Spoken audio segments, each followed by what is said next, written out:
This portion of the news brought to you by McDonald's. McDonald's, I'm loving it.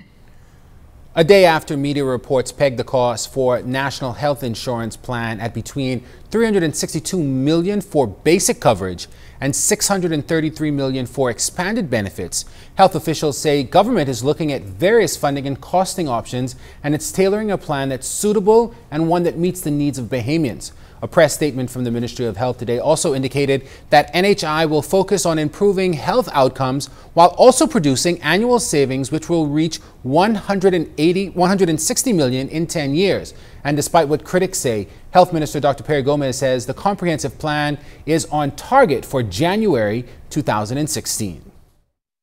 It hasn't been discussed yet, so it'd be premature for me to discuss that. It's not easy, but we can attempt.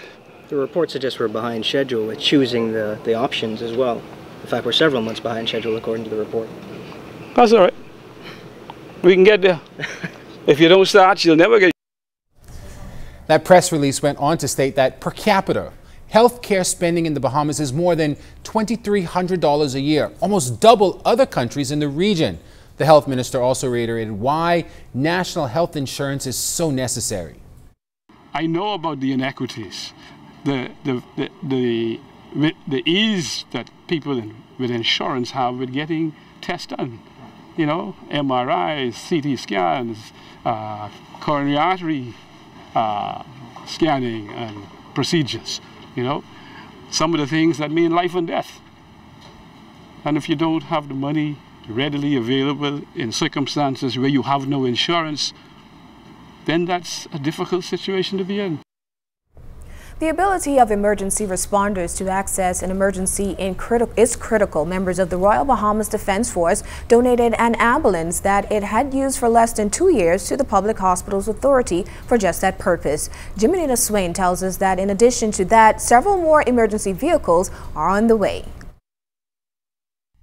It's a well-stocked gift that will meet the needs of residents in the second city, Grand Bahama. The Royal Bahamas Defense Force handed over an ambulance to officials from the Public Hospitals Authority Tuesday, and National Security Minister, the Honorable Dr. Bernard Nottage, said the ambulance is quite modern and well-equipped. It was well-equipped, built by the Chevrolet company, cost us $70,000, but we've kept it well. And I have to commend Captain Sanders for the manner in which it has been kept. It's a modern vehicle which we are able to part with. Health Minister Dr. Perry Gomez received a gift and noted that the ambulance was originally earmarked for Bimini, but will now head to Grand Bahama as the fleet on that island has been challenged. And so it has come in at the right time for this particular situation, and we trust that the people in Grand Bahama, Mr. Brown, take excellent care of this fine machine that we are lending to them. As the focus is now on introducing universal health coverage, Dr. Gomez said it's also important to improve the fleet of ambulances. The ministry have requested of National Insurance to get us a number of ambulances. And I am told that we should be getting about 21 ambulances in total over the next year. There are 6 on order now, and 2 should be ready relatively soon. Managing Director for the Public Hospitals Authority, Herbert Brown, said the addition of the ambulance will enhance Grand Bahama's fleet of 4 emergency vehicles that have had maintenance challenges. And with more on the way, Brown said the emergency needs of those residents will be met. As a matter of fact, we are told that of the 21 vehicles, 6 of them will go to Grand Bahama, and 1 of them will be stationed at the 8 Mile Rock Clinic, where already we are having extended clinic hours up to 9 p.m. at night. So I think when we are able to increase our fleet in Grand Bahama, I think it would make a significant difference. It is hoped that with the addition of this new ambulance, the response time in Grand Bahama will be dramatically improved by emergency responders. Jimenita Swain, ZNS Network News. Crossing over to crime news now. Police need your help tonight to find 2 suspects they say were involved in a shooting on Faith Avenue South today. What we know so far is that a man was reportedly shot in the upper shoulder. The suspects also got away with a Durango Jeep, which was later discovered in an abandoned building in South Beach. That building was also set ablaze. An intense investigation is ongoing. Police firemen also investigated a boat fire on the grounds of Customs headquarters on Thompson Boulevard around 11:30 this morning. Police Fire Services Director Superintendent Walter Evans reported to us that when the first team of firefighters arrived at the scene, they met the boat engulfed in flames. He indicated that a nearby container was also damaged in the process. Evans confirmed that the Customs Department is assisting his team with this investigation. Meanwhile, no one reportedly injured in that incident. This portion of the news was brought to you by McDonald's. McDonald's, I'm loving it.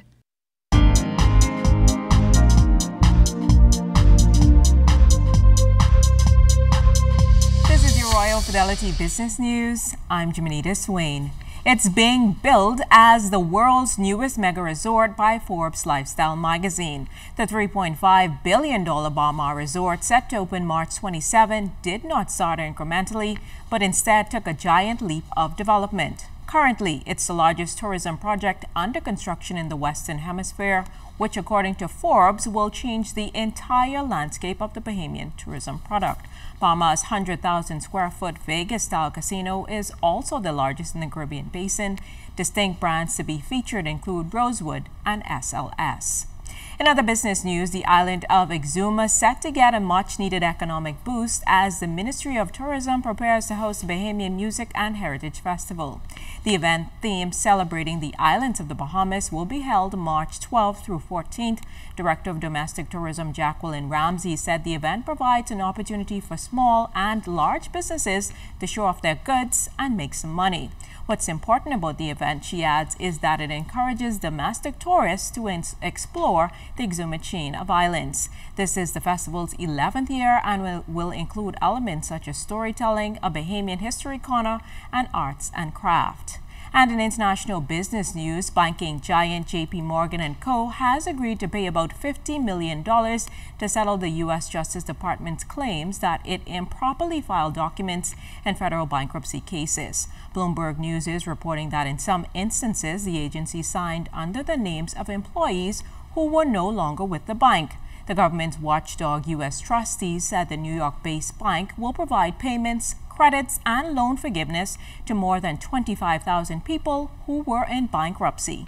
That was your Royal Fidelity Business News. I'm Jimenita Swain.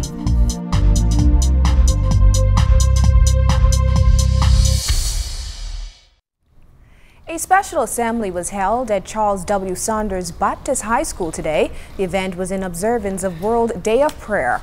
Reportedly, all eyes are on the Bahamas, with 180 countries around the world praying for our country. Principal of Charles Saunders High is Mr. Wendell Miller. The world has its eye on us, and it means that the world now is praying for the Bahamas that things would be even better. So persons not only say it's better in the Bahamas, but it's good to be a part of the Bahamas. I think they will understand the importance of prayer.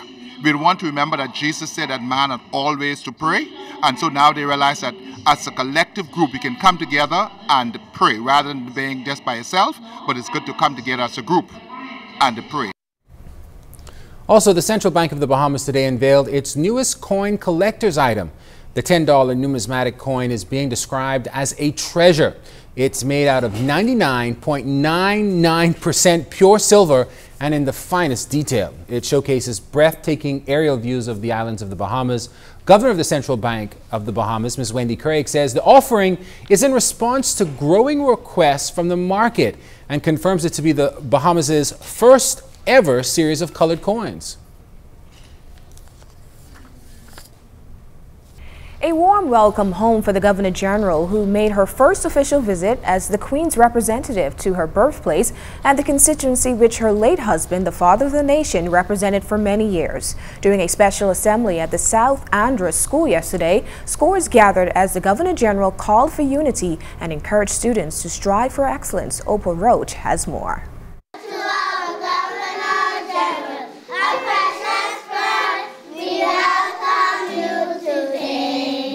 From a barefoot girl in Long Bay Keys to the highest office in the land, Governor General Her Excellency Dame Marguerite Pindling returned home on Monday in her first official visit as head of state. I am proud to be a South Androsian.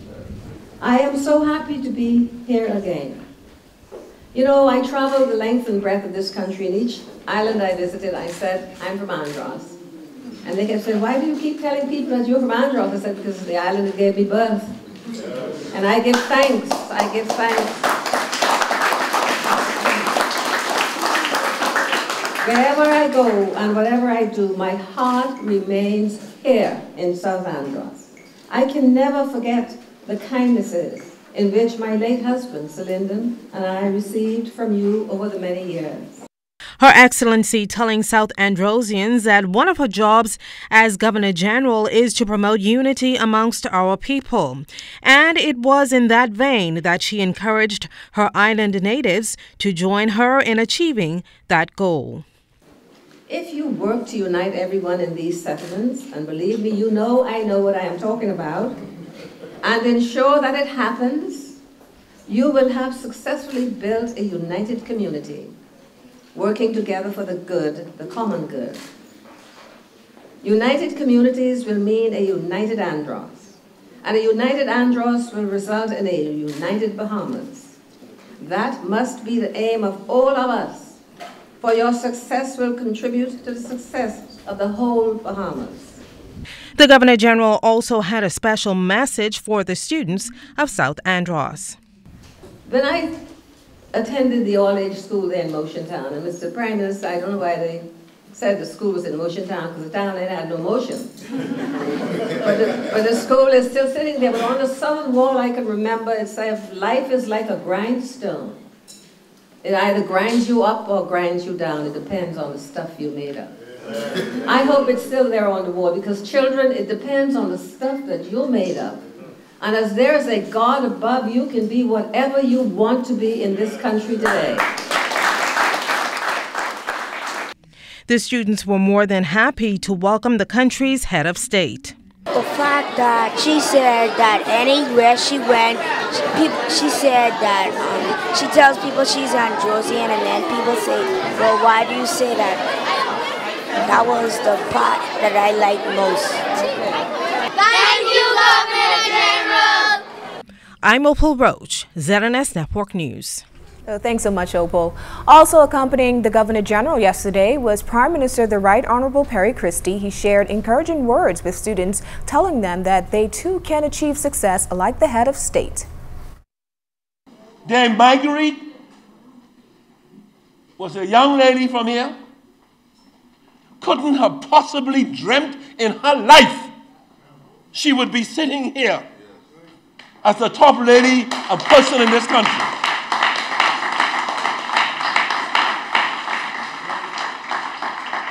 She came here representing Her Majesty the Queen. This is an incredible thing for Andros, for South Andros. She is an example of what each of you could become in life.